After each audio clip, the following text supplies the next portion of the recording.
பார்க்கணும். அப்படின்னு நினைச்சுக்கிட்டு இருக்கும்போது அந்த பாட்டி, ஐயா, எனக்கு நீங்க ஒரு சின்ன உதவியே செய்றீங்களா? சொல்லுங்கம்மா, கண்டிப்பா பண்றேன்.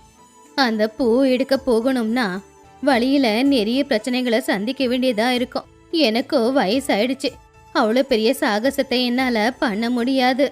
எனக்கு தெரிஞ்சு அந்த கடவுளே தான் உங்க உருவத்துல எனக்கு உதவி செய்ய வந்திருக்காருன்னு நினைக்கிறேன். அந்த பூவை எடுத்துக்கிட்டு வர நீங்க எனக்கு உதவி செய்றீங்களாப்பா? பழம் கையில வந்து சாப்பிடுன்னு சொன்ன மாதிரி இந்த பாட்டி எந்த பூவை பார்க்கணும்னு நினைச்சனோ அந்த பூவாடைய என்கிட்டயே உதவி கேக்குது.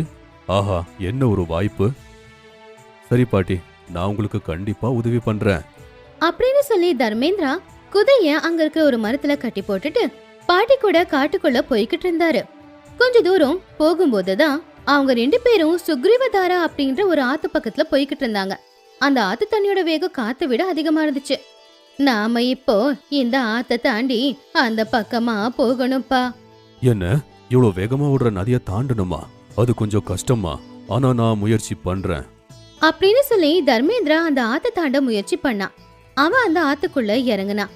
ஆத்த தாண்ட முயற்சி பண்ணும்போது தண்ணியோட வேகத்துக்கு அவன் தண்ணியில அடிச்சுக்கிட்டு போனான். அப்போ ஒரு மரக்கட்டை தண்ணியில அடிச்சுக்கிட்டு வரும்போது அதை பிடிச்சுக்கிட்டு அந்த கரைக்கு போயிட்டான்.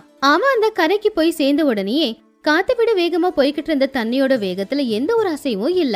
தண்ணி ரொம்ப அமைதியா மாறிடுச்சு. என்ன இது விசித்திரம், நீங்க எவ்வளவு சாந்தமா எப்படி ஆனீங்க? நீங்க சாதிச்சிட்டீங்கப்பா.